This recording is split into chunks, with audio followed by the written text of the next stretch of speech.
To masu sauraro assalamu alaikum, barkanmu da wannan lokaci, sannunmu da sake haduwa a cikin wannan shiri na musamman inda za mu yi muku waiwaye dangane da shirin da muka kawo muku a shekarar da ta gabata na rayuwa da corona. Sunana Bashir Sharfadi tare da Abdurrahman Hamisu na Madina.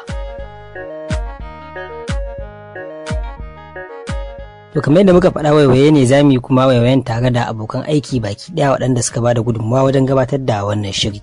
Rukunin tashoshin Freedom Radio ne dai suka fara gabatar da wannan shiri a ranar 4 ga watan Afrilu na shekarar ta 2020 da ya gabata a dalilin barkewar ita cutar nan ta COVID-19.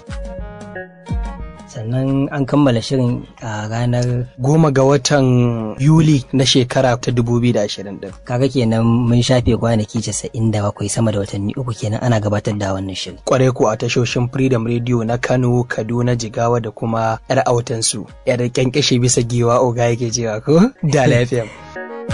Da yake kamar yadda muka faɗa zamu yi ne tare da dukkanin waɗanda suka bada gudunmawa a wannan shiri. Mu kawai zamu ja tawagar ne, amma dukkan su kowa da bakin shi zai yi bayanin yadda ya kasance a cikin wannan shiri. Za kuma mu fara da shi shugaban tashar Freedom Radio Kano, wato Malam Ado Sa'idu Warawa kenan. Kasancewar kaga a tashar sa ne aka yi aikin shirin, daga nan Kano ake turawa sauran tashoshin da suke sanyawa. Bari mu ji bayanin da ya mana. Shirin rayuwa da corona shiri ne da aka kage shi abinda ake cewa cikin gaggawa.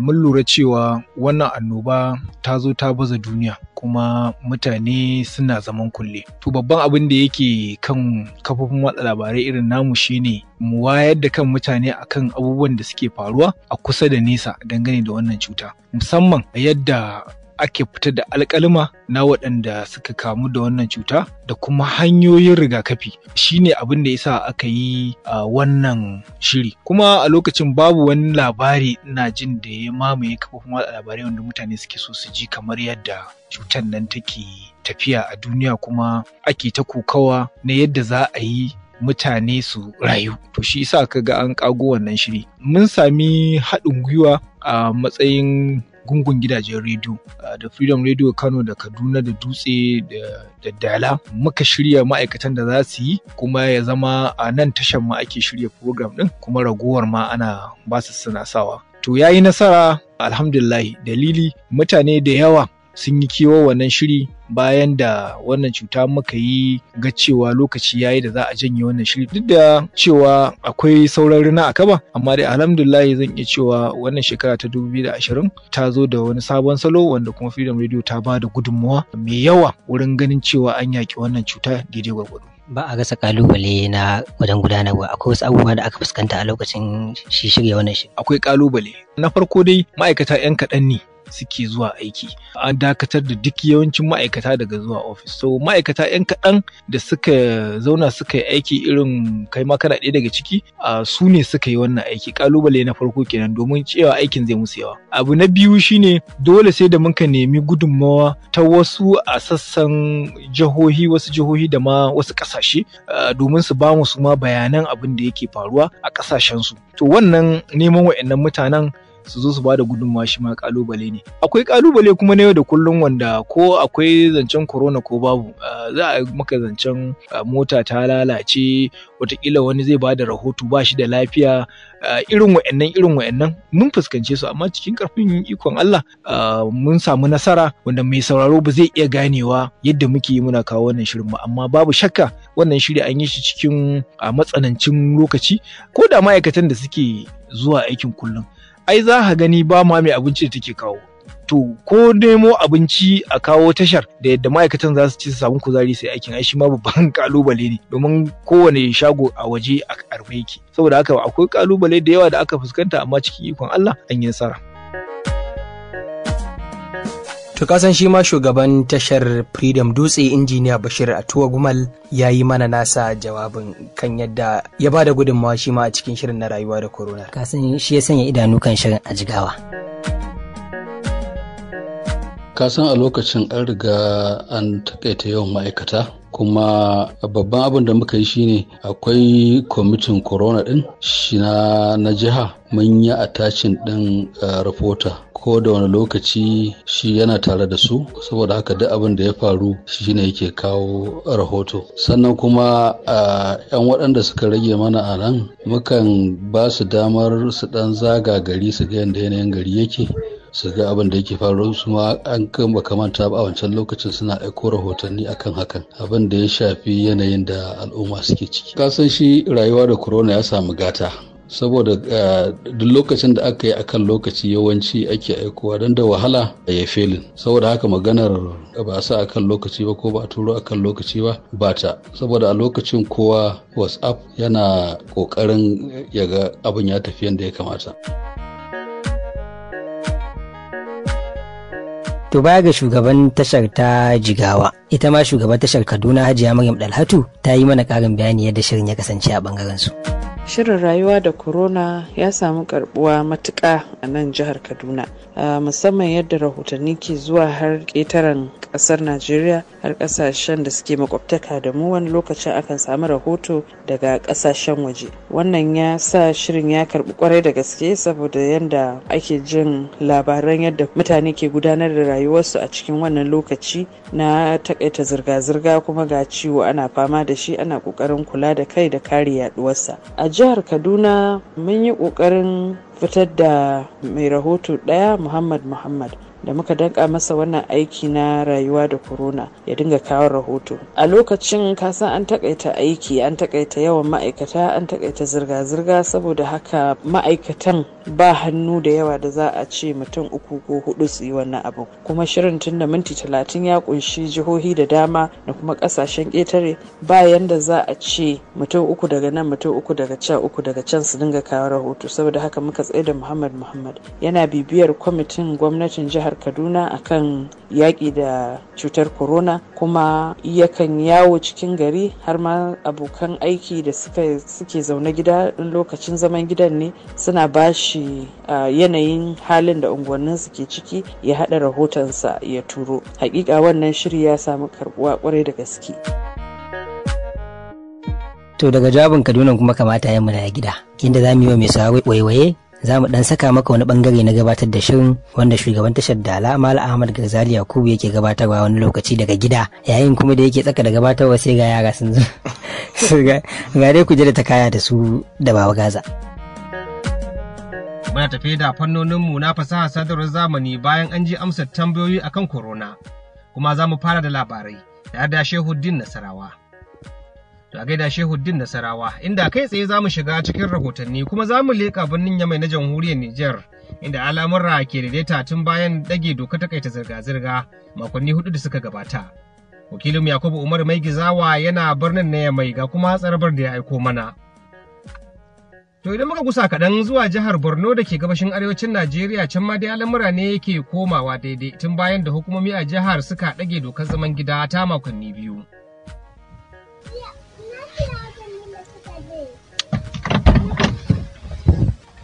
Koma gida, magarba ta koma. Idris da Maturu ya leƙa jihar ta Borno kamar yadda za a je a wannan rahoto. To kun ji yadda ta kaya da Madugu uban tafiya.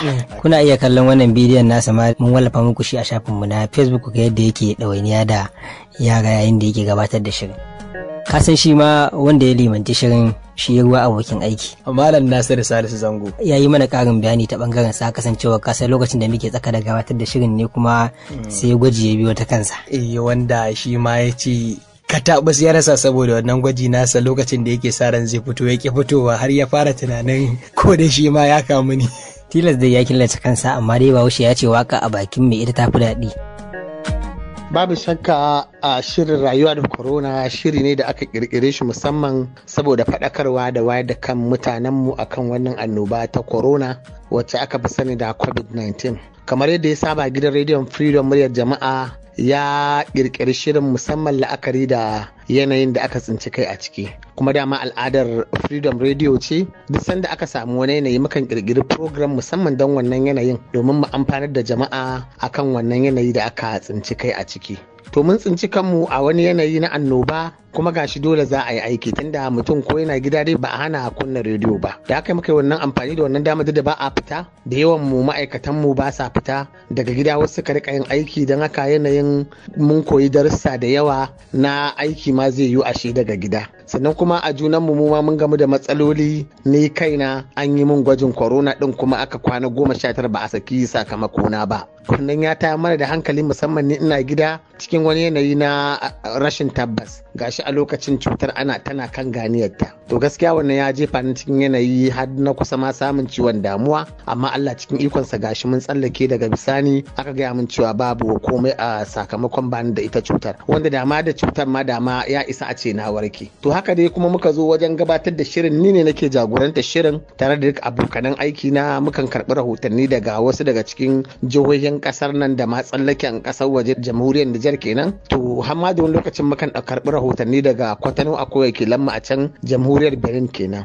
Kuma shirin ya faɗakar haƙiƙa ya wayar da kan mutane ya wa'azantar mun kawo ƙwararru sun rika yi wa mutane bayanin ainihin halin da ake ciki. A wannan lokaci ne kai ma ishar faɗi muka sa maka suna goga ka san hanya la'akari da a lokacin irin faɗi tashin da kake wajen ganin cewa shirin ya kammala kuma kai ne abin da ake cewa producer na shirin kai ne kake har haɗo rahotanni daga hannun wakilanmu da suke a wasu sassan tsallake kamar jihohin waje Kaduna, Nasarawa, Abuja da sauransu. Haka kuma kaga ga jamhuriyar Nijar ga Benin da sauransu kai kake har haɗawa kuma ko da yaushe kai kana ofis. Dan ni akwai lokuta da dama kamar yadda nake gaya mai sauraro lokacin da aka ce an yi min gwaji ina jiran sakamako yawanci ina gida sai da abin ya gagara ne naga abin ba mai karewa bane sannan na fito na ci gaba da zuwa ofis. Haka kuma a wannan lokaci to iyalinmu sun yi haƙuri da mu sosai tunda yawanci kowa yana gida amma mu muna fita waje bayan na haƙura kenan muna fita waje muna dawowa muna kaiwa da kawa duk da wannan fargabar suna yin haƙuri da mu babu wata matsala su ma gaskiya abin a jinjina musu ne kuma kamar yadda mutane suka gani a taron cikan mu shekara 17 wasu daga cikin iyalanmu an babba su lambar girma wanda wannan ma gaskiya abu ne na da Freedom ce ta fara yi a ce kai ne ma'aikacinta amma a dubi wani iyalinka da ita maka ko kuma ike baka dama ike tallafa maka wajen aikin Freedom a ji shi ma a karrama shi. Hakika wannan abu ne kuma ya burge su sosai kuma na ga yana karfafa musu gwiwa. To ka san baya ga shi Zango da kuma Ahmad Garzali Yakubu da suka limanci shirin akwai shi babban mai sanya ido daga nan gida nan tashar Freedom Kano ba ka san shi kusan koyaushe maganarsa shine ya an hada me ya rage ina za a yi can yanda abin yake tafiya sai ga kamar ya kowa nuna damuwarsa akan shirin Malam Aminu Bello shugaban sashen tallace musamman idan ya ga 9 saura kwata ta yi bai ga kammala wannan shiri ba gaskiya ya ta zirga kenan. To shi ma na zanta da shi kan irin yadda ya ta ɗawainiya a wannan lokaci wajen ganin shirin ya zo muku ga kuma yadda zantawar ta kasance. To kaga tun ma daga sunan ma da yadda aka sa sunan sai muke kamar sunan ma bai yi ba amma sai kuma da tafiya sai ya zama cewa sunan har a yanzu nan ma an da zaka tambaye mutane da yawa abin da za su ba da shawara shi da gwamnatocinmu na jiha da na sama kawai abin mu yi rayuwa da corona kawai a bace ta zama watakila kamar malaria yadda za mu sha maganin malaria ka warke bayan wata 4 ka sake yi watakila ta haka za ta zama so kamar yadda ka tambaya shirin ya zo mana da ba zata amma kuma Allah ya taimaka duk da muna jin tsoro wasu mu ba sa fitowa wasu na fitowa a bisa kariya mutum ya sassaka abubuwan da zai dan kare kanshi an yi shirin da wahala ba wahala saboda duk abubuwan haka saboda Allah ya kawo zamani na abubuwa da yake na online so za a ga cewa kawai waya za ka yi ko chat za ka yi da mutum ya turo maka da abu so shi kuma wajen wahalar wanda suke fitowa din kamar da kace kamar irin wajen fitowar an ka zo ofisin ba mutane da yawa shi kansu wannan zaman suka ji kamar ba a wajen aiki yake ba kana asibiti ne da irin wannan yadda mu da kuma da za ga cewa a lokacin wasu mu an ɗauka cewa sun kawo mana cutar to duk mun shiga cikin damuwa mu ne shan yasun abin da yake da albasa shaye-shaye da romo ka gane daga manyan markanin mu ba shan shaye-shaye da romo amfani da tafarnuwa da su citta shan shayi yadda muka dinga shan shayi lokacin wanda haka ana cewa ma akwai abubuwa da muka yi da ma ya dan yawa ake tunanin kamar zai iya mutum yana da hawan jini zai iya jawo masa hawan jini sai tashi a cikin irin abubuwan da aka dinga shi amma da Allah ya taimake mu dai ba a samu wata matsala ba a cikin mu ba samu wanda ya kamu da cutar ba har aka gama har kuma zuwa lokacin da muke magana da kai ya kake ji a wannan lokaci idan aka kwalla ma kira kasancewar kowa ya tashi zai lalubo ya wallahi ka san lokacin ma ni abun ma da fita mun da hankali kai ne ma kullum ni ba zan iya juriya sai na kalla ba kana turowa cewa yau an ba da sakamako ya fito na tarayya da na jiha ko sai na kalla amma wallahi kullum na kalla inda ka san mutuwa nake naga dawowa haka nake ji to kuma maganar wanda suke turo da rahoton nasu kamar yadda na gaya maka abin ya zama da sauki thanks to irin ka ko ka sa abin ya zama da sauki an yi amfani da hanyoyin sadarwar zamani so abubuwan bai zo da matsala ba za ka cewa ana yi da wuri da dai lokacin ba ma gama haɗa shirin akan lokaci amma dai alhamdulillah dai an samu nasara kasancewar kai ne abokin tagwaye ta kashi da ya jagoranci shirin kuma an ce an yi masa gwaji har ma labari ya kara daga cewa fa ya kamu da corona kai zan so ka faɗa mana me ya faru ta bangaren ka a wannan lokacin ka sani amma da wasu ne ba wallahi shi ni ya jawo aka ma gwada shi sai daga baya na gano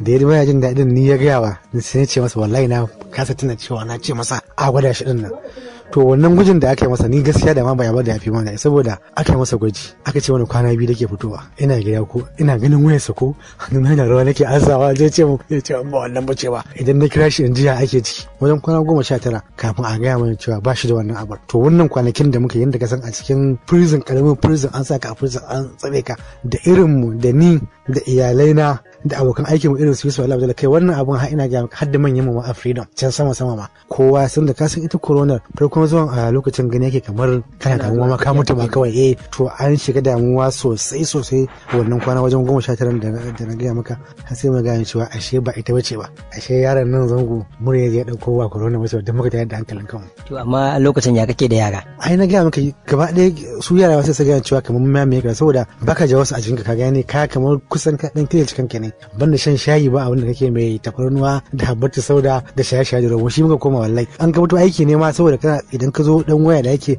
shi mutum ma yake dan samun tsida amma kana koma gida banda kawai kaga waya zango ya gaya maka ai babu abin nan shi kawai yake so to kuma aka wahal da mu duk da dai bana so in ce sun wahal da mu amma dai sun wahal da mu gaskiya abin kwana biyu mai kwana wajen 19 yalla bai to shi a lokacin ya kai da rayuwa da koganarsa to ka san banda shi ma koyi su Allah jalla wallahi ina cikin damuwa ni ne koma nake dan saboda kowa kawai ya tarwatse kowa jiya kamar ma kawai shi ma ya kamu to zangon dai me yake cewa uwar gidansa Allah ya taimake mu wallahi ta iya yin ta wallahi ta yi abu sosai saboda ina jin wallahi ba ita ko iyayen da ma sai ya mutu a lokacin to ita ta iya yin ta da kuma mu maganganu da ake na nuna cewa ba na abu ne ba dai da haka Allah ya fitar da mu daga cikin wannan abu To Malam Goga a shirin rayuwa da corona yanzu kuma sai mu je ga wakilan shirin da suke aiko mana da rahotanni daga sassa daban-daban na kasar nan. Kasan zamu fara da cikin gida inda kuma zamu fara da wakiliyan malamai. Aisha Shehu Kabara mai malamai. In ya so sauran wakilan sai su biyo bayanta.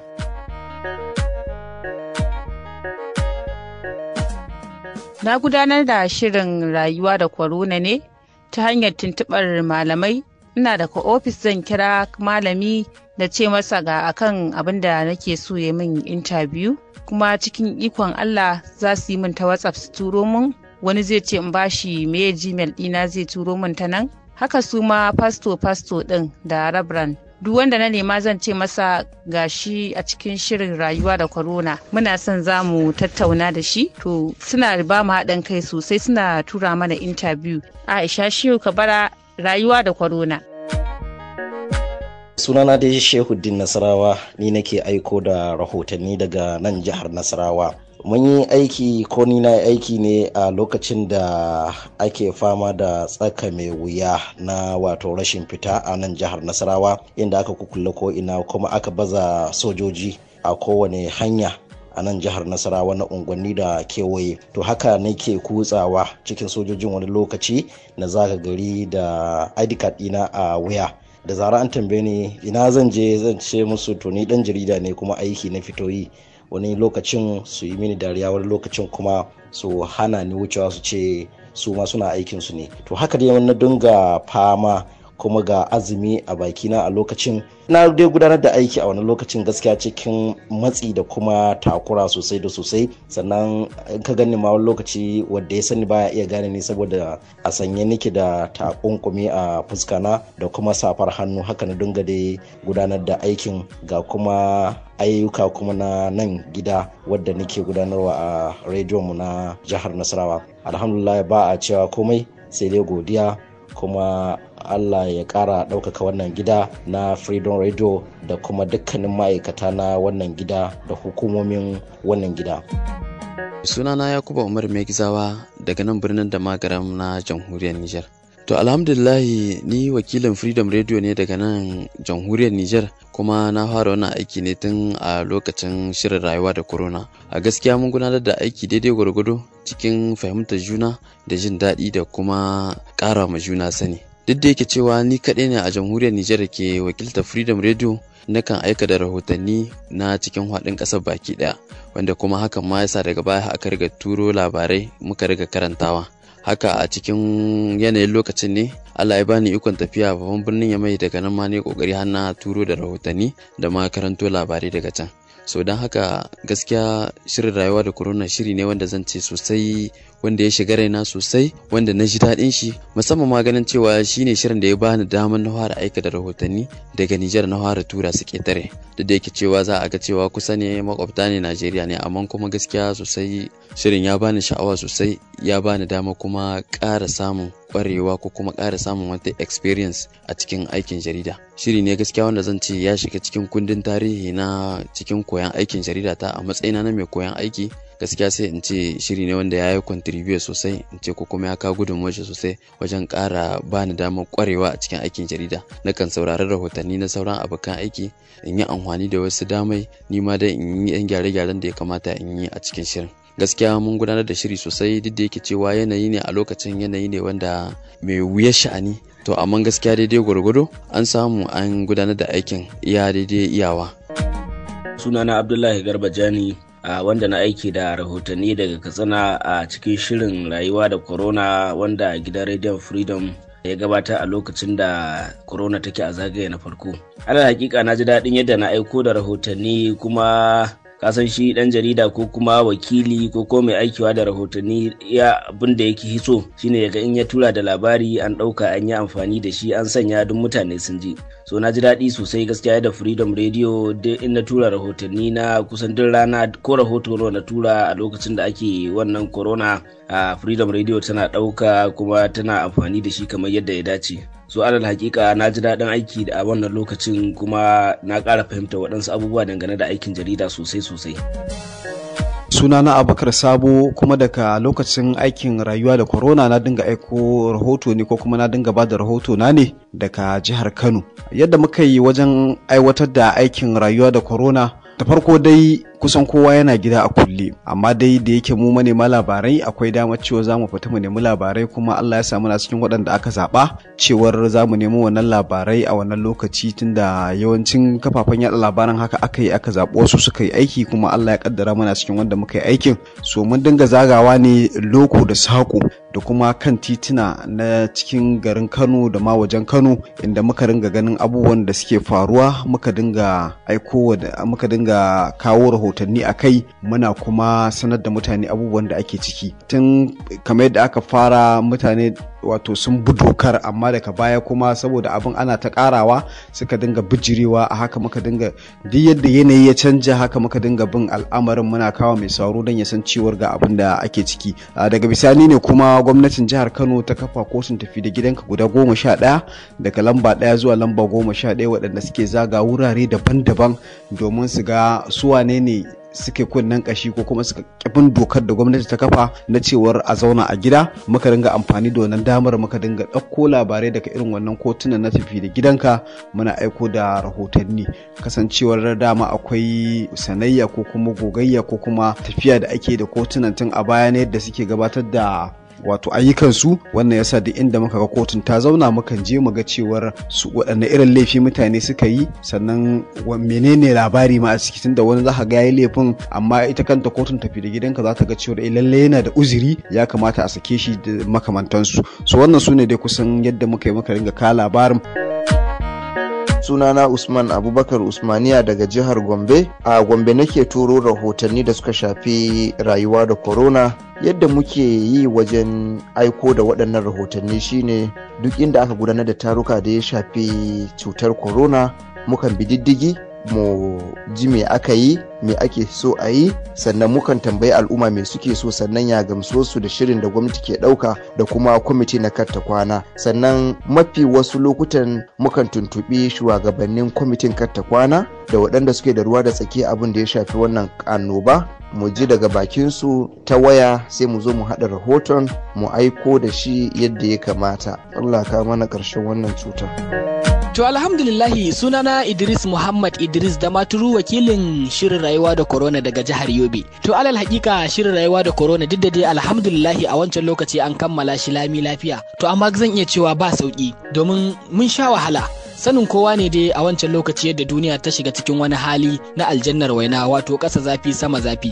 Kai kanka mai neman labarin inda zaka je ka samo labarin, gashi kana ji kana gani ma wani labarin ba za a baka ci ba, ko kuma ana gudun ka, ko ba za a baka damar ka dauke shi ba. To irin wayannan matsaloli shine zan iya cewa mun fuskanta a lokacin wannan shiri, ko kuma ka so ganawa da waɗanda ya kamata a ce ka saka a cikin labarin ka, amma sai kaga sun ki su baka haɗin kai, wasu ma suna gudun ka. To alal hakika mun sha wahala sosai kuma muna fatan ubangiji Allah ya kawo mana ƙarshen wannan annoba. Sunana Muhammad, ina aiko da rahoto daga Kaduna. To gaskiya shirin rayuwa da corona zan iya cewa ya zama wani shiri da bana jite na taba wato shiga cikin wani shiri da ya kai rayuwa da corona. Abin da ya sa ko na ce haka, shiri ne wanda a lokacin an yi aiki ne cikin fargaba da tashin hankali. Ana maganar cutar covid-19 din nan za ka iya ka same ta ma'amala da ita, maganganu ga sunan kala-kala, kuma gashi aiki ya zama ma dole. Kusan zan iya cewa in na tura rahoto, misali a ce na tura rahoto kashi 100, to ina ganin kashi 10 ne zan ce ko 5 na tura daga gida. Amma duk rahoton da nake haɗa wallahi sai na shiga cikin unguwanni, sai na je na yi interview da mutane. Kai tun abin ma ina fargaba ma, har na zo kawai na riga na bawa Allah komai. Kusan idan na dawo da dare aiki bana man cewa yaro na ya saba ina yin sallama a gida, zai tuwo da gudu yana kokarin rungume. To saboda an ce irin wannan abin sai in ce kakakakak, haka sai na dakatar da shi, sannan tube kayan jiki na gaba daya na kai su inda za a wanke su da ruwan zafi abubuwa da suka kamata. Ni ma kuma daga nan kawai nan shiga ban daki wanka. Sunana Muhammad Aminu Umar Shwajo, mai aiko da rahotanni ta cikin shirin rayuwa da corona daga Dutse a jihar Jigawa. Alhamdulillahi, dangane da yadda muke hada rahotanni, ko kuma ce nake hada rahoton shirin rayuwa da corona wadda ya gabata, a wani al'amari ne da zan iya cewa ya zo a wani yanayi da ni dai gaskiya ba zan iya cewa na shirya ba. Dan kuwa ranar da na fara aiko da rahoto na farko, a ranar ne aka sanar da ni cewa ga wani shiri da kuma kullum za a dinga turo da rahoto ta cikinsa kan wannan cuta ta corona da ta bulla a duniya. Aikin ya yi wahala sosai, duk da cewa Allah ya dafa mana kuma ya yiwu. Kuma mafi yawan aikin nan na hada rahoton rayuwa da corona ya yiwu ne ta sabuwar fasahar zamani, saboda kusan in ma bayanai kake nema na al'ummar gari, yanayin da suke ciki ko kuma yadda suke ji na dangane da zaman gida wadda ba a taba tsintar rayuwa ko kuma kai a cikin wannan yanayi ba, dukkan al'umma suna gida. So kaga wato takawa ka je gun su din wani abu ne da ba zai ba, saboda an takaita zirga-zirga, su kuma babu dama su fito. To dole mun yi amfani da hanyar fasahar zamani ne ta manhajar WhatsApp da makamantan irin wannan, wadda kuma magana ta gaskiya abokan aiki na ni da sun taimaka min sosai a yanayin wannan aiki, waɗanda su suke gida. Sunana Yusuf Aminu, ina nan zaune a jamhuriyar Benin, birnin Kwatano, kuma daga nan birnin Kwatano na rinka turo rahotanni a lokacin da ake shiri na rayuwa da corona. To da fatan dai wannan shirin, da fatan an yi shi yadda ya kamata, kuma da fatan jama'a sun gamsu da yadda aka tafiyar da abun.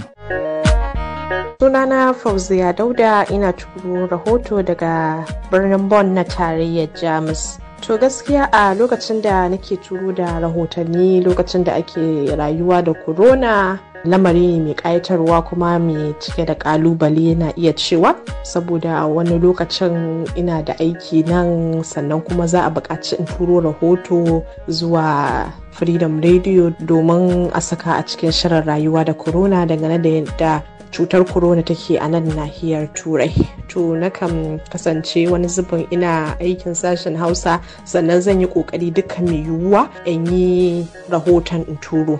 Wataƙila ranar ina aiki ba na hutu. To sannan kuma akwai batun da idan aka turo min gabatarwar shiri ɗin gurungun guda, wato in karanta gabatarwar in tura nan Kano ɗin inda za a haɗa shiri gaba ɗaya a tattara rahotanni. To yakan zama min babban ƙalubale musamman idan ba na wurin aiki aka turo min wannan gabatarwa. Nakan yi dukkan mai yiwuwa ga cewa na samar da sauti ya fita sosai saboda kar yayi kaman ba a cikin wato ɗakin watsa shirye-shirye na yi ba. To a wasu sa'in nakan shiga cikin durowa kayana zan iya cewa in shiga domin nan ne babu ba zai yi abin da ake kira echo ba zai amsa ba, zai bada zan iya cewa good quality na sound ɗin da ake bukata. Nan nakan shiga ɓoye in shiga cikin kaya in rufe kofan in karanta, wani zubin haka zan fito sharkaf da zufa saboda na shiga na kulle kaina a wuri guda. Wani zubin zan fito da kyar ina mai da numfashi saboda babu iska. A wasu lokutan kuma nakan sa abu in rufe wurin speaker din saboda in samu sound mai kyau kar iska ta shiga. To gaskiya babban kalubale ne, to amma aiki baya tafiya ko kuma ba a samun nasara ko kuma aiki bai fita daidai ba tare da an samu wasu 'yan kalubale ba. Sunana Ahmad Araf Abubakar Azare, mai aiko da rahoto daga jihar Bauchi. Kuma mun yi aiki na shiri ko kuma in ce rayuwa da corona a yayin da muke kokarin shiga lungu da sako da jiyowa ta bakin jama'a da hukumomi da yadda ita kanta wannan cuta ta corona ta karaɗe jihar Bauchi. Domin a kullum garin Allah ya waye muna tuntuɓar wakilai na gwamnati musamman wadda suke gudanar da ayyuka da ya shafi ita kanta yadda corona take yaduwa a cikin al'umma. Sunana Zahra'u Nasir, ni ce nake wakiltar Freedom Radio a fadar gwamnatin Kano. Shirin rayuwa da corona a gaskiya shiri ne da ita tashar Freedom Radio muryar jama'a ta kirkiro shi a daidai lokacin da al'umma suke buƙatar shi. Tunda a wani lokaci ne da ake cikin wani yanayi kusan za a iya cewa na zaman gida, mutane ba san ma abubuwan da suke faruwa dangane da ita wannan cuta ta COVID-19 ba. Kusan duk wani abun da ya dinga faruwa a wani lokaci ana kawo al'umma ne kusan za a iya cewar a daidai lokacin da suke bukatar su san shin me yake faruwa dangane da ita wannan cuta, yaya kuma za su kare kansu. To a gaskiya dukkan waɗanda muka yi wannan shiri a wani lokacin kusan dukkan mun sadaukar da lokutan mu ne domin mu hidimta wa al'umma, kuma dama shine babban burin ita tashar Freedom Radio muryar jama'a. Bana manta a lokacin kaga da azumi ne haka za a fita field tare da gwamna, haka za a bude guran killace masu cutar corona da sauran gurare domin dai yaƙi da cutar. Idan an gama wannan zagayen da rana ɗin, to haka kuma za a dawo da yamma, za a zo a shiga taron sanin halin da corona ke ciki, wato briefing da aka dinga a nan fadar gwamnatin Kano. Ba ma a fara sai da yamma, to kuma da yamman nan idan an fara za ga yawanci ana cikin yi ma ake shan ruwa. To haka aka dinga dai fama, kuma Allah cikin ikonsa in an sha ruwan a wani lokacin sai kaga kuma mutum ya samu dai yayi kokari ya hada rahotonsa a wannan lokaci. Karshe ma dai saboda ana samun wani lokacin a samu matsala ban gama hadawa din ba da sauransu, sai kaga ana jiran ka aiko da rahoto, to kai kuma kana kokari kana sauri, dan haka sharfadi zaka ga ya bugo ya ce Zara ya ina labarin ne ya ake ciki ne, ni kuma ce ga nan sharfadi ga nan yanzu nan zan turo, ga nan hadawa nake, to haka muka dinga fama da aikin. Sunana Abba Isa Muhammad. A gaskiya lokacin da muka gudanar da shirin rayuwa da corona, musamman lokacin da aka yi zaman gida, mun gabatar da wannan shiri cikin tarin kalubale, musamman yadda zaka ga ba a ba da damar fita kowa da kowa ba. Mafi yawancin lokuta an ka fita sai dai ka tafi irin sansanin kotunan tafi da gidanka, waɗanda suke hukunta waɗanda aka samu da laifin fitowa ba bisa ƙa'ida ba, ko kuma wasu abubuwa da suke da jibi da yadda ake yaƙi da yaɗuwar ita wannan cuta ta corona. Sannan kuma za ka ga wasu rahotannin sai dai fa ka haɗa a gida idan ka ɗan tsinto abin da ka tsinto, kuma hasali ma mutanen da aka interview da su ana ɗarɗar ne, kowa yana tsoron kowa saboda ana maganar wannan cuta, wani yana iya yaɗa wani ita kuma ta hanyar ma'amala ko numfashi ko kuma abubuwa makamantan haka. Annoba na corona ta zama ruwan dare. Corona gaskiya ce. Masu kariya ta sun tafka kuskure. Mun kare kai dangi. Sai mu tashi kar da ai mana gadar zare. Corona gaskiya ce. Masana suna bayanai mu an kare. Mun kare kai dangi. Matakai na kare kai sai mu bi su kar mu kuskure dangi. Cutar corona na nan akwai ta ba ƙarya bace ba. Mu bai hukumomi haɗin kai mu bi matakan kare kai dangi. To kasan kuma akwai manyan 'yan rahoto ba. Waɗanda ko da yaushe kusan tare da su ake tafiya a cikin shirin, zai wuya ka ji an kammala ba tare da an sa rahotonsu ba. Gaskiya ne, kuma za mu fara da ita wakiliyar lafiya mai fannin mu na likita. Wato Malama Hassana Salisu Abubakar. Ka san wani abu da mai sauraro watakila ba sani ba, a lokacin nan tunda muka fara ba mu taɓa yin fashin wannan fannin namu na likita ba. Duk da cewa a lokacin ma tana jego, amma haka aka ci gaba da tafiya babu daga kafa. Dama aikin daga gida ne, in ya so komai dare dai komai rintsi ba a bari wannan fanni ya wuce, zaka ga ta dai ganganta ta samu ta turo ma ka hada kasa. Shi ma ka san Dr. Ibrahim Musa ya bada gudunmawa, kuma nan gaba za ku ji sakon da ya aike wa masu wago. Amma dai yanzu ba za mu je ga ita Hajiya Hassana mu ji shin ya aka yi aiki a wannan lokaci, don na ji kun sa wa bebin ma rayuwa da corona ko. To alal haƙiƙa sharfaɗi lokacin da muka yi shirin rayuwa da corona, kuma da yake yawanci ni nakan tattauna da likita ne daga gida. Gaskiya babban ƙalubale na shine kamar lokaci. Za a aiko mun, kuma idan aka aiko mun sai a ce ana jira na. Ko in karanta ma sai ka dawo min da shi ka ce gaskiya sana wannan bai ba, sai an sake, sai in sake karanta sannan sai a sake turawa. Ko kuma Aisha kabar ta ce a inda baki kaza ba kaza zaki gaskiya sai kin sake. Wani lokaci kuma za a ce min wai ai narration da gaza zai yi ko kuma zango zai yi daga gida, ya riga ya karanta, fanni na ake jira na. Gaskiya na yi mamaki da yadda ake aiki daga gida da kuma yadda wato aka yi nisa akan fasahar sadarwa. Musamman ma a lokacin rayuwa da corona, yadda aka dinga amfani da abubuwan fasaha da za ka ga ta yawanci ta can ake aikowa a sa a sauki a dora a yi waye. Babban kalubalen kuma shine ku da kuke can kuke haɗawa, sannan sai shi karatun da kuma tambayoyin da za a yi wa likita. Kuma alal haƙiƙa shi likitan da yake ansa wannan tura masa tambayoyin ake. Hikima ce ta masu haɗa magana na wato sound da zai tashi ya ba da ma'ana daga kan shi wanda ake tambaya ba tare da ka gan shi ba, shi wato likita Dr. Ibrahim Musa. Tare da ni kuma Hassana Salisu Abubakar da zan aika masa da tambayoyi. Bacin kai ne a tsakiya, kai ne wanda zaka bashi, ni kuma ka turo min, ni kuma sai na amsa. Abun kuma da babban nasara shine da ya zama na kullum ana yi a lokacin ma ina jego kuma gashi mutane suna ce an ce ta haihu, koya ake take yin rayuwa da corona a cikin fannin likita, amsoshin likita. To kasan kuma akwai Aisha Bello Mahmud, shugaban sashen shirye-shirye, wadda ita kuma ta ba da gudunmawa musamman abin da ya shafi rayuwar 'yan jarida a lokacin wannan kulle da ta dinga yin rahotanni a kai. Ita ma dai ta aiko da nata tsokacin. Sai mu sa masu sauraro su. To alhamdulillahi, wannan zan iya cewa kasan da abin da ya zo da aka sito, kuma za a iya cewa yana zuwa da wani abu mai kyau.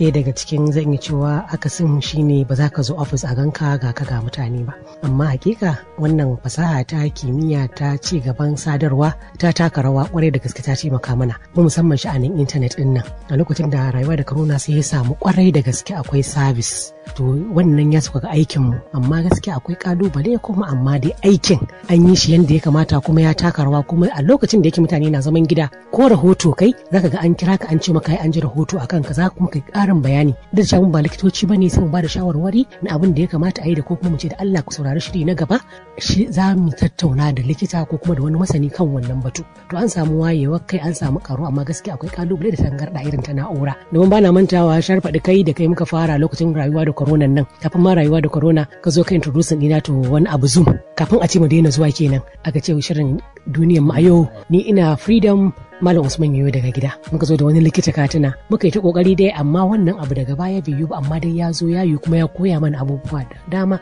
a virtual meeting duka mun yi da ku da kuma management to gaskiya wannan abu ne na cigaba kuma shi shirin rayuwa da corona shiri ne da ba ɗauke shi zai kai haka ba amma a wannan lokaci ya taka rawa ƙwarai da gaske domin ya wayar da mutane kai ya taya su hira ya nishadantar da su sannan kuma ya sa sun fahimci cewa ga inda fa wannan cuta ta dosa a duniya kuma ga takin da ya kamata mutane su ɗauka.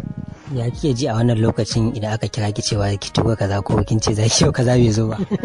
A gaskiya nakan ji ba daɗi kuma wani zuban ga Abdulrahman nan shi ne yawanci nake turo wa shirin ma bayan ni na tace in ce ƙara tace min abin da na kasa ya tura min to sai ka ga yayi kai ma in tura maka in ce maka dan Allah sharfa da saurari to gaskiya nakan ji wani zuban ba daɗi wani zuban to ka sharfa da gaskiya ni fa ba zan ba aba manaja rahoton nan naki fa shi muke jira kuma an riga an baki mintunan nan guda biyu idan fa biki turo rahoton nan ba shirin nan za a ce gaskiya bai kai ba don haka gaskiya kawai kiyo mana rahoton nan to na kan ji ba daɗi amma dai gaskiya a lokacin sai kasance gashi dai alal misali ku muke turo wa shirin ku sai kasance ku ne manajojin gidan rediyon domin yanci ku za ku ci mana ga yanda zamu kuma lallai sai mun yi haka za mu shiga mota wani zuban a gida saboda ka san da yara ka shiga mota ka rufe kanka ka yi rahoton. Haka zalika ita ma Samira Sa'ad Zakirai ta gabatar da nata fannin a cikin shirin rayuwa da corona in baka manta ba kan yadda mata musamman masu juna biyu suka rika ɗawainiya a wannan lokaci. Ka san dama ita ce mai tattalin iyali. Shirin Freedom gida ba. A rayuwa da corona ma sai dai tattalin iyali. Yadda muka samu kai a lokacin gaskiya kowa an ce aiki daga gida kasancewar wannan hukuma ta NCDC ta ba da wato ka'idar cewa dukkanin waɗanda suke aiki su zauna a gida su yi aiki to mu aikin mu bai tsaya ba daga gida muka dinga ba da rahoto har gabatar da shirye-shirye ma mun yi daga gida kuma komai ya tafi yadda ya kamata za mu ɗauko za mu shiga intanet mu nemo labari mu fassara abin da ya shafi wannan hukuma da fannin lafiyar mata da ƙananan yara wani lokacin ma har abin da ya shafi ƙasar waje duk mun ɗauko mun fassara mun ba da rahoto a kai. Na san mai sauraro zai ce to ta yaya aiki a gida? Muna da kayayyakin aiki kamar yadda aka sani yadda duniya ta ci gaba, za ka yi rikodin ɗinka ka tura wa waɗanda suke aiki a gidan rediyon kenan waɗanda su tsirari ne irin ku. Ko muke turowa ku tace ku yi komai da komai kuma za a ji kamar an yi a studio. Ya ke ji idan kika ji an sako taken rayuwa da corona? To, zan ce ina jin daɗi tunda abu shiri ne da yake wayar da kan al'umma yake faɗakar da al'umma akan yadda za a kare kai sannan kuma a ji labarai da rahotannin duk wasu jihohi da suke cikin Kano da wajen Kano da ma duniya baki ɗaya dangane da update da ake bayarwa na cutar corona. Samira Zakirai kenan wadda ta yi ta ɗawainiyar kawo muku rahotanni a shirin rayuwa da corona. Ka san shi ma haka wancan gogon na gauta. Malam Adam Suleiman ba. Ka san ya bada gudunmawa ta bangaren abin da ya shafi musamman kwamitin karta kwana na yaƙi da cutar a nan Kano inda kullum in sun yi shiri zai haɗa a mai da rahoto wata kuma bayar da rubutaccen labari kullum dai masu saurara sun sha jin mu da shi da kuma zuwa wasu waran ɗauko rahotanni a shirin rayuwa da corona. To da dai tambaye shi ko me zai iya tunowa a wancan lokacin? Zan iya cewa na tsinci kaina a yanayin da ban taɓa tunanin a rayuwata zan zo in ga na iske lokacin wannan yanayi na corona na annobar corona ba. Ni tun daga daren farko ran da aka fara sa lockdown tun daga lokacin na fara aiki ba na manta wanda zai sanar da shi kansa sa lockdown da matakan da za a daura da komai ni na zo nan ne hira da shi awa ɗaya ya shigo muka yi live program da shi ban shiga gidana ba sai kusan karfe 1 da wani abin na dare saboda da sai 12 muka fara interview zuwa 1 da wani abu tun daga wannan lokacin muka fara aiki ba dare ba rana ana duk sauran mutane wasu duk suna gida suna huta amma mu muna nan sai a ce mana ga wani can ya kamu da annobar corona ko kuma an samu labarin wani ko wani abu haka zaka ga ba wani kayayyaki na kariya wanda za mu sa a ce mun kare kanmu amma cikin kariyar ubangiji haka muka dinga dauke ba daɗi a kawo saboda muna so mu gaya al'umma me yake faruwa dangane da ita wannan annoba ta corona haka da safe da rana da daddare tsake ba dai kowanne lokaci haka muka yi ta kawo rahotanni da kuma yadda ita wannan annoba ta dinga kasancewa a wancan lokaci a baya. kasan masu ɗauko rahotanni wasu sun shiga cikin tasko na yadda ake ganin wasu ma sun ɗauki corona, musamman na san kana cikin tawagar da suka je wanke wasu gidaje a unguwar Rijiyar Zaki da ake zargin wani mazaunin yankin ya kamu da corona, kuma bayan ka dawo mu kanmu sai muka dinga cewa Adam tsaya daga baya ya kaji a wannan lokacin. To ni a lokacin har ga Allah ban san me ya faru ba, ina zaune kwamishina na muhalli Dr. Kabiru Ibrahim Getsa sai yake kira na ke ce min akwai ɗaya daga cikin 'yan kwamitin corona na jihar Kano, shugaban kwamitin ma an sami ya kamu da wannan annoba, to kuma akwai wuraren da ya je mu'amala da su za a je a haife shi. Kawai abin da ya ga kenan.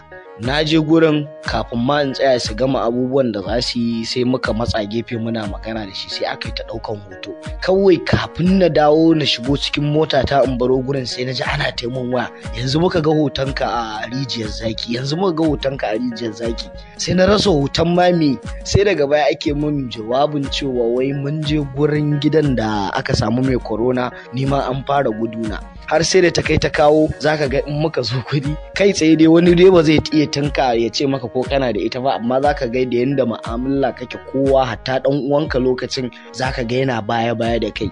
Na san akwai gidan wasu yan uwana da na je aka ki abin ni ma na shiga gidan, aka rufe gidan aka ce wai menene in yi magana ko kawai in kirawo mai gidan a waya duk maganganun da za mu yi. Saboda kullum ana ji na wai ina hira da yan kwamitin ita corona, za a ji ni mun je can. To dai wannan gaskiya mun ta fuskantar wannan kalubalen, har akwai wani abokina da zan karɓi wani abu a gurin shi, ina so in je gidansu fafur ya ke bari mu haɗu, ya dinga gudu na wai shi kawai bai yadda da ni ba saboda ina mu'amala da masu corona. To ka san duka waɗannan rahotanni da muke magana suna samuwa ne ta hanyar gudunmawar su direbobin da ke yin ɗawainiya da mu a wannan lokaci, musamman bayan an shiga wannan dan matsatsi na lockdown. Wannan lokacin da ake zaman gida, wanda gaskiya an yi ɗawainiya da yawa, kuma su ma direbobin da suka yi wannan aikin mun mika musu abin magana domin mu ji me za su ce. Sunana Basiru Rabiu. Gaskiya kan an yi aiki rayuwa da corona sosai, saboda duba da yanayin yadda muke fita a rana, mu je mu dawo ba zama tun kafin ma azumi, har azumi ya zo mu wuni fita muke, kuma har dare ba ma samun zama. Kuma yanayin yadda muke fita alhamdulillah muna haɗuwa da jami'an tsaro, kuma su ma suna ba da haɗin kai, duk da ma dai da mu da su gaba ɗaya duk abokan aiki ne, duk aiki ne ya fito da mu, kuma alhamdulillah mun ga yadda suke gudanar da aikin su, sun yi kokari sosai. A tarihin aikin Malam Bashir, shin ka taba aiki kamar na lokacin da aka yi shirin rayuwa da gaskiya tunda nake ban taba a irin wannan aikin ba, sai wannan karan tunda nake ban taba yi ba, saboda yanayin yanda aka yi aikin gaskiya an ji jiki sosai, an dan sha wahala ba laifi gaskiya. Yanayin yanda aka ringa faɗakarwar da mutane da yanayin cunkoson da ake yi irin a dunkule a guri ɗaya, so amma cikin yardar ubangiji da ana sanarwa a gidan rediyo ana ta faɗa, sai kuma ya kasance yana shiga kunnuwan mutane, sai gashi kowa alhamdulillah yana samun nasara a ciki, kowa ya abin nan yake yi yanda. Wasu daga cikin ma'aikata da aka suka yi wannan shirin rayuwa da corona sun ce a lokacin lockdown, musamman da ya kasance daga gida sai nan suke zuwa, idan ka tashi fita wani wurin ɗauko wani ko kai su gida, kafin ka kai su sai ka dan zagaya da su sun ga gari. Haka ne? Gaskiya ne, haka ne, saboda yanayin yanda ka san shi aka ce maka da cinkoson mutane da kuma yanayin babu cinkoson mutane, dole za a samu bambanci ko ba haka ba. So kaga mu tunda kaga kowa an ce ya zauna a gida ba inda zai je, yana gida, kuma sai aka ce gashi muna fita muna kai ma'aikata ko kuma mu je mu ɗauko su, to dole ya ka dan zagaya gari ka ga yanayin yanda garin yake. Ya kake ji idan kana zaune musamman ba cikin azumi kana hutawa, kwatsam a ce ma ka zo za a tafi wuri kaza? To alhamdulillah, duk da ma dai ban taɓa irin wannan aikin ba sai wannan karan. Wani lokacin sai na ji daɗi, wani lokacin kuma sai na ji ba daɗi, to amma tunda yanayin aiki ne babu yanda za a yi, kawai dole tunda ya zama dole za a yi, to haka kawai dai za a haƙura dai a je a yi. Mu dai burin mu ko a koda yaushe Allah subhanahu wataala ya bamu zaman lafiya a ƙasar mu, Allah kuma ka kare mu da wannan ciwon, Allah sa ya tafi kenan ba zai ƙara dawowa ba har abada. Sunana Ali, za mu ɗauko house, za mu ɗauko injiniyoyi, kowa dai zai kira ka ya ce yana jiran ka, kai yake jira ka je ka ɗauko shi. To gaskiya dai mu dai ba ma fatan Allah ya ƙara maimaita mana wannan lokacin da muka yi rayuwa da corona, saboda an samu kalubale da yawa a cikin rayuwa da corona, kuma mun samu gogewa ta aiki saboda dalilin rayuwa da corona nan da muka yi. To sharfadi ita ma Malama Shamsiya Haruna ta rika aiko mana da rahotanni daga birnin tarayya Abuja, in baka manta ba a cikin shirin na rayuwa da corona. Wato lokacin da na fara da Sharfaɗi ya kira ni na rika turo rahotanni daga Abuja ana fama da lockdown. So kuma su can abin nasu kamar ya fi na Kano tsauri saboda duk inda ka je sojoji ne zaka gansu dai jami'an tsaro a jibge a wurare. Sannan in baka da ID card na dan jarida to fa ba za a barka ka wuce ba. So ni kuma ID card a lokacin biyu ne ce na akwai na Freedom akwai kuma ID card na NUJ. So kusan guda biyun nake nuna musu cewar ni yar jarida ce a ƙasa, ina da shaidar wato aikin jarida na ƙasa kuma ga inda nake aiki. So waɗannan wato ID card ɗin guda biyu kusan shine zan cece ni turo rahotanni daga can. Amma kuma ba wai abu ne mai sauki ba saboda in za ka yi interview da mutane wani lokacin fa sai ka bi su lunguna saboda jami'an tsaro bin su suke a guje. To ni ce ma dai abin yake dan taimaka mini tun da ratayawa nake a wuya wani lokacin an ga ina dan tattaunawa da su to sai nake dan samun sa'ida jami'an tsaro kan bar ni na dan yi tattauna da mutane haka. To su mutanen suka amince ki tattauna da su cikin sauki? A sosai ma. Amma da yake in dai a lungu na same su amma in akan titi ne zaka ga irin a cikin ɗarɗar suke kamar dai mai za a ce dan fashi za a ce ko me akwai fargaba yawwa akwai fargaba a tattare da su saboda a lokacin zaka ga kusan an ganka a waje naira 20,000 ce zaka biya da kuma shara da zaka yi kusan satuttuka kana yi. Sharfaɗi har ba na son naga kiran Sharfaɗi saboda da na ga kiran Sharfaɗi to ba wani kira bane na wannan a gaisa a'a dan Allah muna so ki mana rahoto a guri kaza dan Allah muna so ki je mana guri kaza an ce kaza ya faru a guri kaza menene gaskiyar labarin to irin wannan dai to wani lokacin ma ina bacci ka san da yake zaman lockdown ba wani aiki da kake yi ka gaji kai ma da zama sai dai ka kwanta ka ci to wani lokacin idan ina bacci haka da rana ko da daddare zan ga kiran Sharfaɗi to ko da ban yi da wuri ba ya dinga damuna kenan data ta a kashe saboda kar in hau online na ga Sharfaɗi sannan kiran nan akai To kafin mu karkare wannan shiri ka manta da waɗanda suka ba da gudunmawa musamman waɗanda muke gayyatowa abin da ya shafi likitoci malamai da sauransu a cikin shirin na rayuwa da corona a wancan lokaci. Ka san shiri ne dama da bai samu nasara ba sai da gudunmawa kowa da kowa.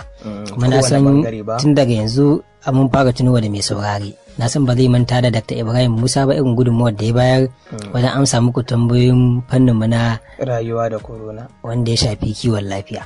Kusan ba dare ba rana za a dinga dantabar sa ga tambayoyi an turo ga kaza haka zai ta respond a dinga yi wata ran mai samu wanda za mu yi ajiyewa kai gobe wata ran ba za a samu ba haka aka kasawa. To shi ma dai ruwa abokin aiki ya tambaye shi game da wannan shiri ga kuma amsar da ya bari.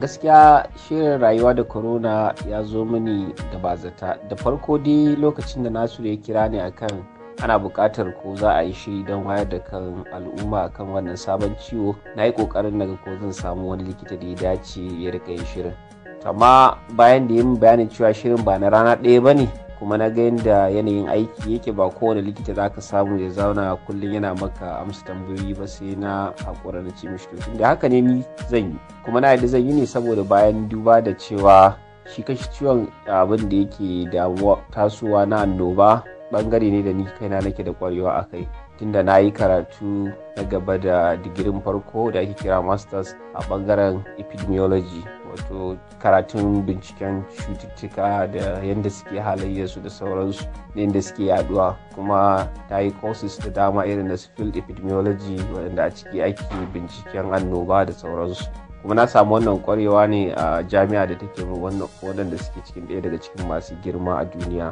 a garin Texas so saboda haka sai na ga cewa abu ne da zan iya yi kuma gashi ina da background cewa ni likita ne so baya ga haka kuma na kalli ciwon cewa duk da cewa sabon ciwo ne tun da ni na karanta epidemiology na sa akwai cututtuka da aka yi a baya da suka yi kama da shi da kuma halayyarsu ba dole bane ta bambanta da dama kamar barar Spanish flu da aka yi a 1918 ita ma annoba ce kusa da ta yi kama da ta corona ta kama duk duniya gaba ɗaya duk wani abin da ake gani da corona take yi da ake cewa har an yi second wave duk an yi shi a wannan Spanish flu din saboda haka sai na ce zan yi babu matsala baya ga haka kuma gaskiya nan samu kalubale kaɗan saboda lokacin da aka fara shirin ciwon yana sabo kuma ciwon gaskiya ya samu tasiri mafi yawanci akan ma'aikatan lafiya da yawa to ni ma a daidai wannan lokacin ya taba ni sosai tun da ya taba yan uwana wanda muke kusa da su kuma ya taba abokaina saboda haka na samu damuwa sosai a tsakiyar lokacin da ake shirin.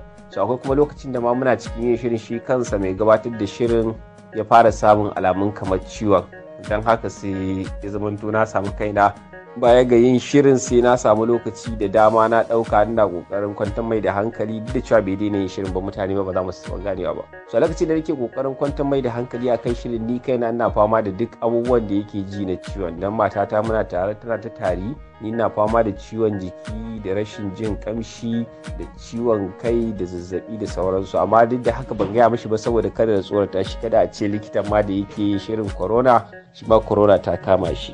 Abubuwan da suka taso kuma kamar lokacin azumi da ake yin shirin, mafi yawanci lokacin da za a turo tambayoyin da yawa za ka ga zan ɗauki lokaci na amsawa, wani lokacin ma har sai an zo ana kiran sallar magariba sannan za ka ga na gama amsa tambayoyin su, ina gama ma zan sha ruwa, bayan na kwanta kuma sai wasu tambayoyin kaga an ƙara turo su. Wannan lokacin da zan tashi na amsa har ta kai matata tana ganin cewa kamar bana wani aiki sai amsa tambayoyin corona, don haka akwai lokacin ma da ta ɗauki wayata ta ce kawai ita gaskiya an daina yin wannan abubuwan. To amma dai saboda yanayin al'umma haka dai muka daure muka ci gaba da shi. Ta bangaren tasiri, abin da ya bani mamaki shine wani lokacin sai ji an bugo min waya daga Kaduna, irin wanda suka san ka ko daga Jigawa, sai ce maka sun ji kana amsa tambayoyi a shirin corona.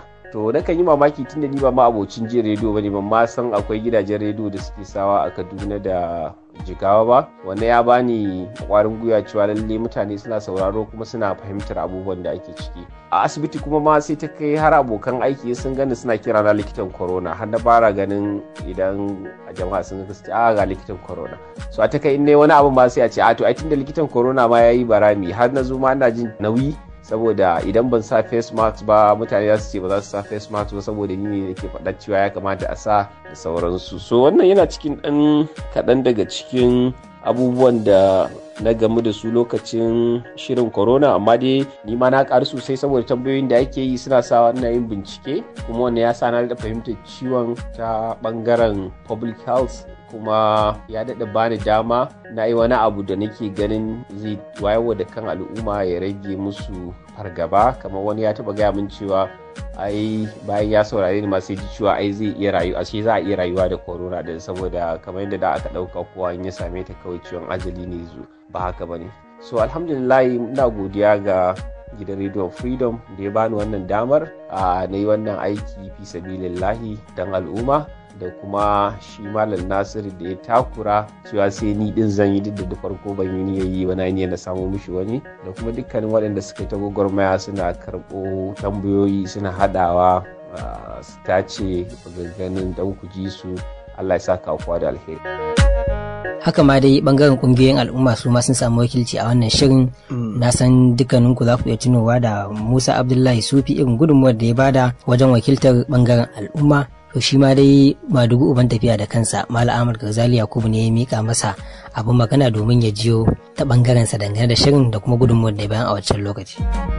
Shirin rayuwa da corona kamar yadda aka yi shi da muka ba da gudunmawa, gaskiya abu ne da an yi shi abubuwa iri-iri, domin yawanci sanda za a bugo min ma ina kan titi, ina cikin daji, ko ina cikin turmutsitsi, ko lokacin ana wurin sallah da sauransu ko mitin, haka dai zan tsaya ga yadda zan yi, ko a dajin ma ne fakin na tsaya da samu in ja gilas na tofa albarkacin baki na ba da gudunmawa, ko kuma lokacin azumi haka dai in kaɗan ci ɗan dabino da ɗan ruwa sai ka koma gefe ka ba da batun da ake neman ƙarin bayani a kai. Wani sa'in ana mitin kake gabatar da abubuwan taron ma, amma hankalin kai na kan batun nan na ba da gudunmawa ga rayuwa da corona. Kamar yadda ka sani, ganin mahimmancin abin da kuma shirin yadda yake taimaka al'umma wurin sanin halin da ake ciki, da kuma muhimman bayanai da za su taimaka musu da shirin yake aiwatar da shi. To gaskiyar magana an tattauna abubuwa kwarai da gaske, amma dai an kuma sha wuya matukar gaske, kamar yadda na ce, saboda kokarin da ake ta yi don a tabbatar cewa ba a samu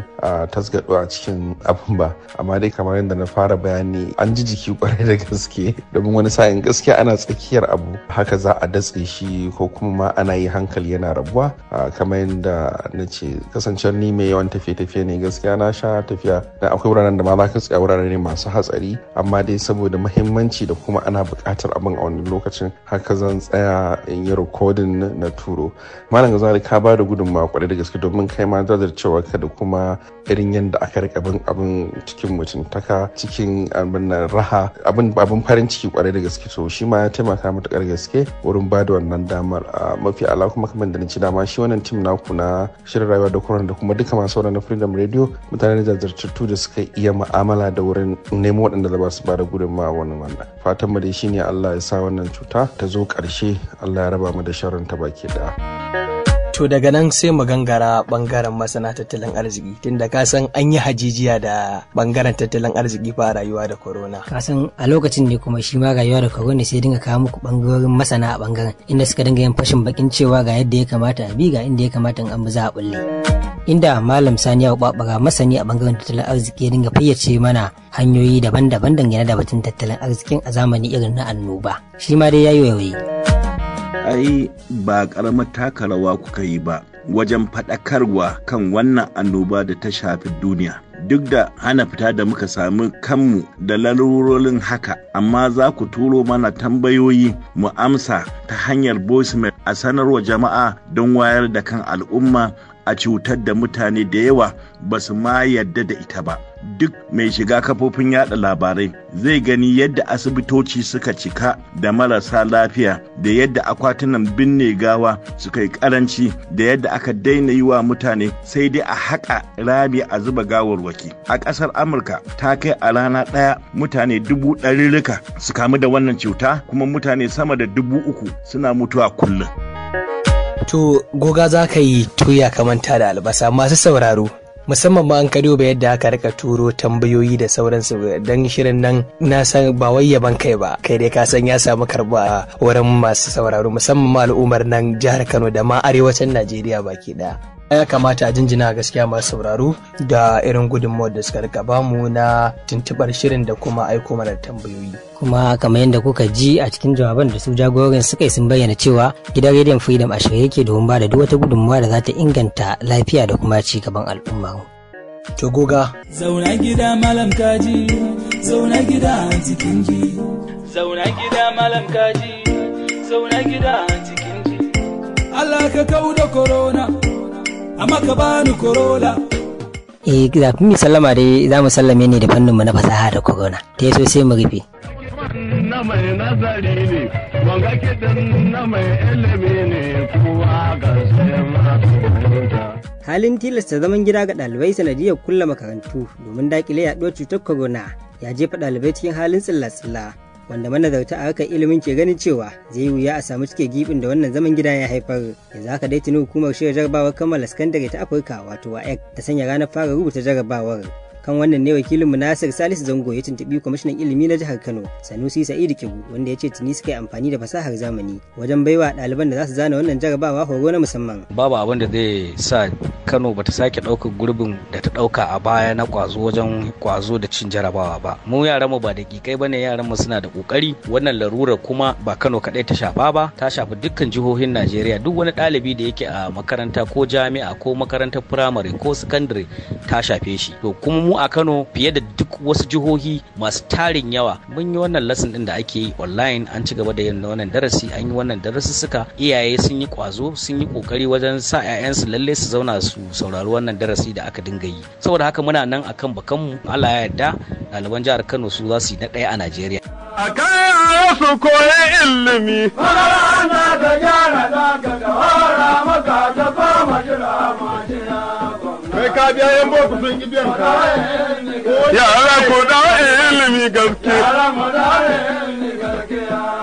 Gwamnati ta yi gargaɗin jama'a don ta hore su don ko. Ko shi kan ilimi mu. Sai dai ga ɗaliban da ke jami'o'i kuwa na cewa ne tuni karatun sai shiga halin haula'i, kasancewar tun suna marmarin hutun har ya koma tamkar an aiki bawa garinsu, kamar yadda wata ɗaliba ke shaida mana. Sunana Aisha Sani Ahmad Sheshi, ina zuwa BUK ne. To maganar gaskiya dai akan karatunmu sai dai addu'a, saboda wallahi ba kowa ne ma yake iya daurewa yake yin squeezing time din nashi yake yin karatun ba, saboda abu ne tun ana yin shi na marmari, ana tunanin yau za a koma gobe za a koma, to abu gashi ya zarce lokaci sai dai addu'a. To amma bangaren Muhammad Ino Muhammad shi ma ɗalibi a jami'ar Bayero da ke nan Kano cewa yi ɗaliban su sha kurumin su domin da babu gwara ba daɗi don haka su mori lokacin zaman gida wajen ci gaba da karatu daga gida.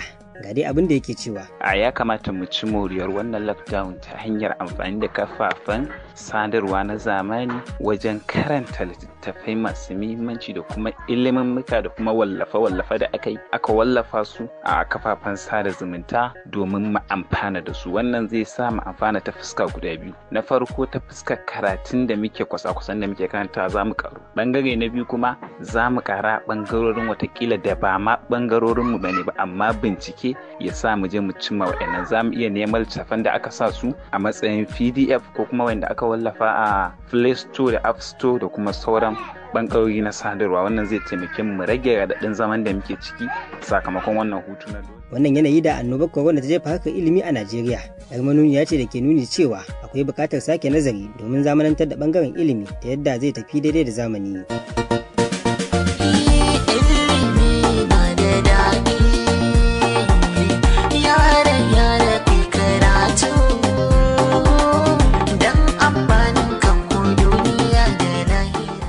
To na Madina anan za mu sallame. To a madadin dukkan shugabannin tashoshin da suka bayyana mana ra'ayoyinsu da kuma sauran wakilanmu na wannan shirin na rayuwa da corona da kuma shi ruwa abokin aiki Malam Nasiru Salisu Zango da ma shi ma dugu uban tafiya wanda yake ta kai goro yake kai mari wadan ganin shirin ya zo. Shi ma ɗaya malam ɗin Garzali Yakubu.